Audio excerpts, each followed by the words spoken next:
સુરત અને Udhna railway station બાદ હવે ઉત્તરાયણ રેલવે સ્ટેશનનું પણ અંદાજે 8 કરોડના ખર્ચે નવીનીકરણ કરવામાં આવ્યું છે. વર્ષ 1860માં સ્થાપિત આ સ્ટેશન પશ્ચિમ રેલવેના વારસાનો એક મહત્વપૂર્ણ ભાગ રહ્યું છે. એક સમયે રેલવેની પહેલી લાઇન ઉત્તરાયણ અને અંકલેશ્વર વચ્ચે દોડતી હતી. હવે તેને અમૃત ભારત સ્ટેશન યોજના હેઠળ પુનર્જીવિત કરવામાં આવ્યું છે.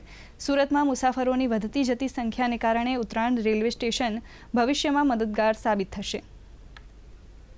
સુરતની વાત કરીએ તો સુરતની આજુબાજુ એટલે કે ઉત્તરાયણ અને કોસંબા રેલવે સ્ટેશન પણ આ યોજના હેઠળ નવીનીકરણ બાદ લોકો માટે ખુલ્લા મુકાવાના છે. ન ફક્ત ઉત્તરાયણ અને કોસંબા વિસ્તારના લોકોને પરંતુ સુરતની આજુબાજુના રહેતા ઘણા બધા લોકોને ફાયદો થનાર છે.